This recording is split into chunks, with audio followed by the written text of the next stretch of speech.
If you would have asked me 6 months ago if I would have said this deck was tier 1, I would have said you was crazy.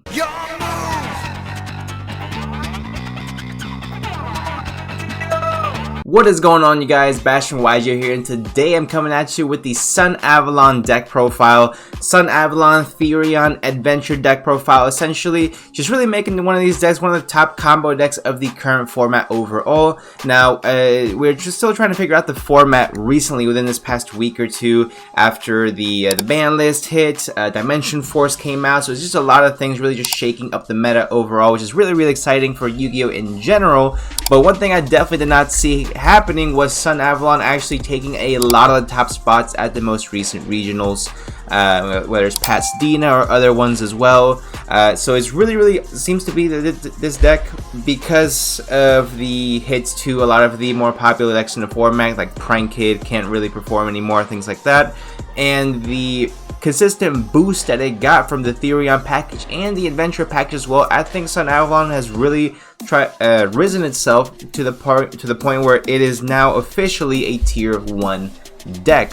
How did this happen, you might ask? Well, essentially I did post a deck profile for Sun Avalon back in November 2021. It's almost, wow, that's almost seven months ago now. It's crazy. What's actually really crazy about that is that the deck itself still does the same damn thing, but the big difference with it is now, I mean, because it has the support of the adventure package, because this deck does not use any normal summon effects, and because the Therion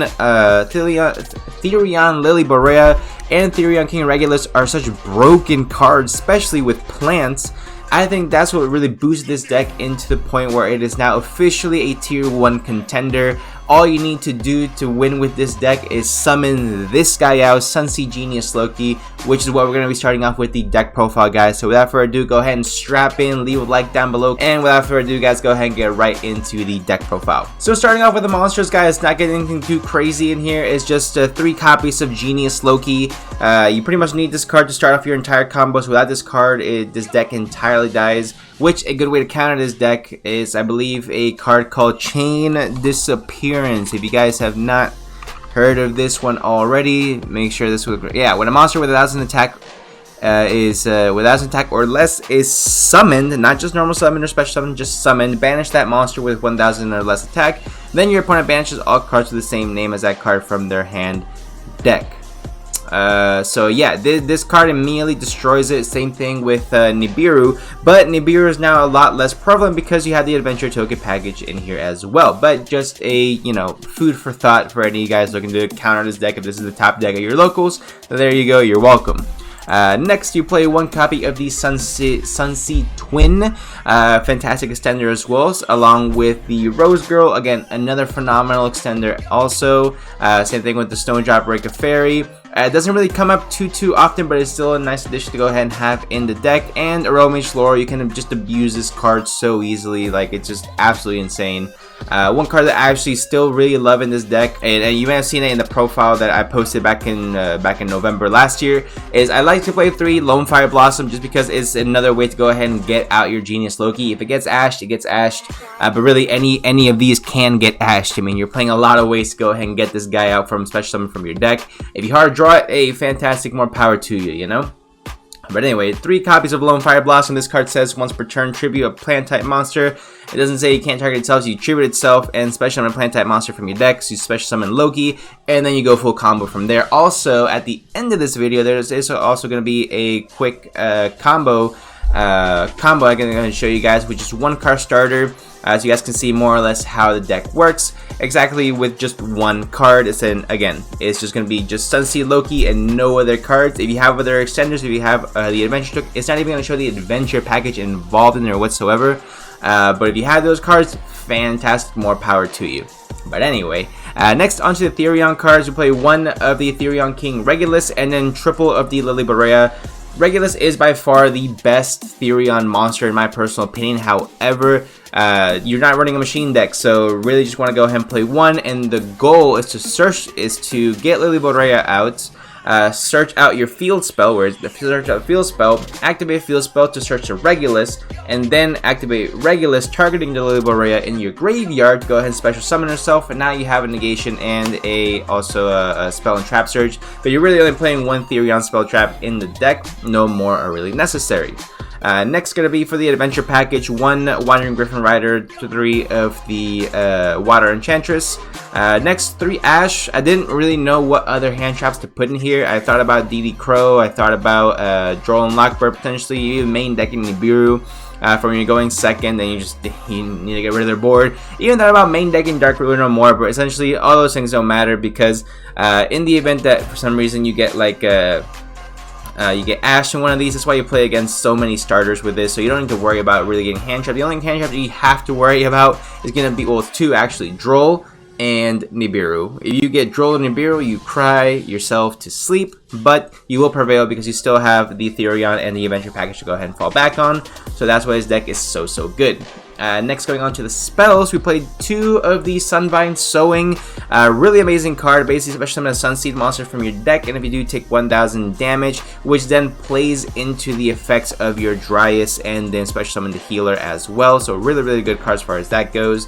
Sunvine Shrine, I believe I explained this in the last video as well. Really amazing card. Pretty much letting you constantly special summon a level 4 lower plant normal monster from your graveyard, so you're pretty much going to be special summoning Genius Loki at least once per turn for free with this card.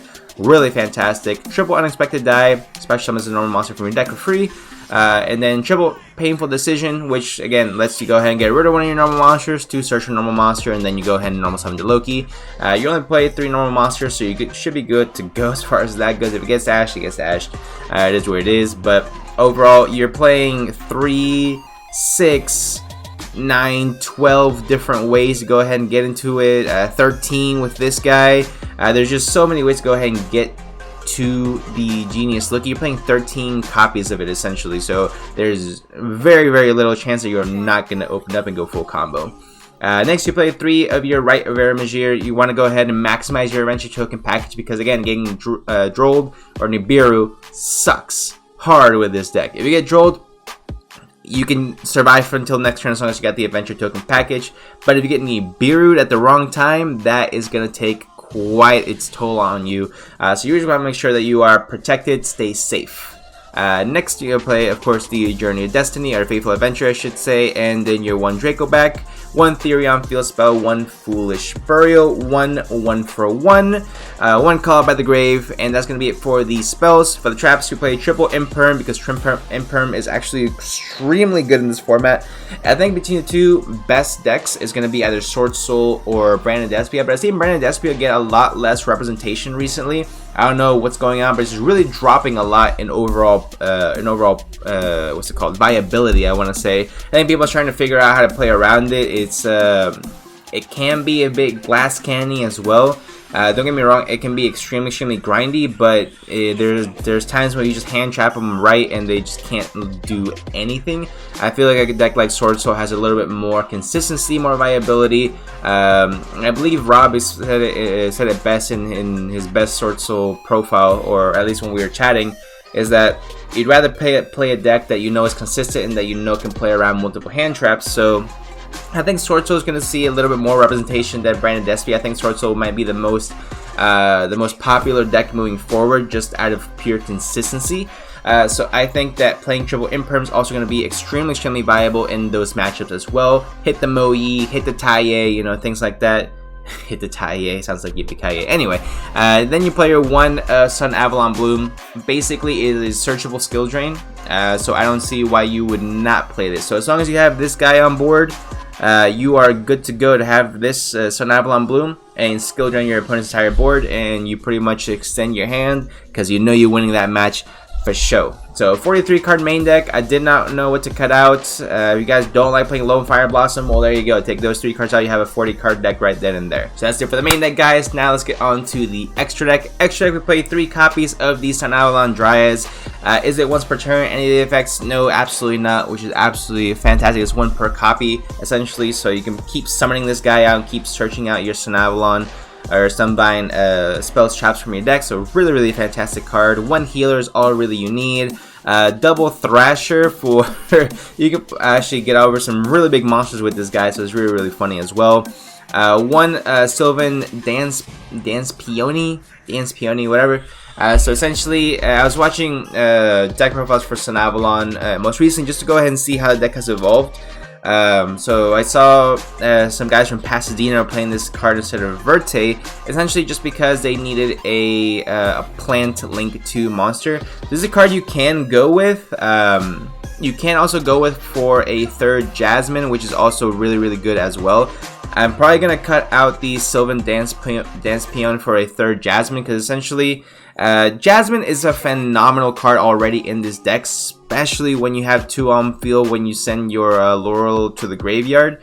To gain life points, and these 2 just immediately get effects to go ahead and again go off from there. So this doesn't really do too much, it's really just a link to plants, so I think playing triple Jasmine may be superior in this route as well. Same requirements for both, so not really much change as far as that goes. One thing that will not change is you have to play double Melius as well. Phenomenal card. This is pretty much recycle your Sunseed Genius Loki again from the graveyard. One of your big link 4 Sun Avalon monster. This guy searches a Sun Avalon spell trap from your deck, which lets you search your Sun Avalon Bloom, and then you go ahead and just negate your opponent's entire board. Also can't be targeted for attacks, can't be destroyed by card effects, so really good card as well. Next you play double of your Bangalancer, the Resurgent. This card actually skyrocketed in price as well, so if you've not picked them up, that's tough. not gonna lie, that's tough, because those guys have gone up quite a bit.